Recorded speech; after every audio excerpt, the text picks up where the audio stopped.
It's snowing. Nag-snow siya kaso may ulan kaya hindi nakaipon ng ice.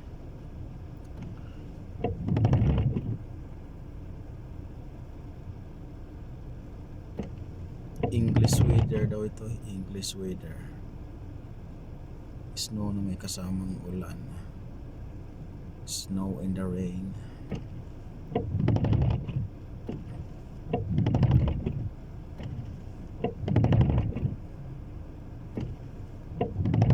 Kung wala sa ng ulan ito, makapal na ito kinabukasan.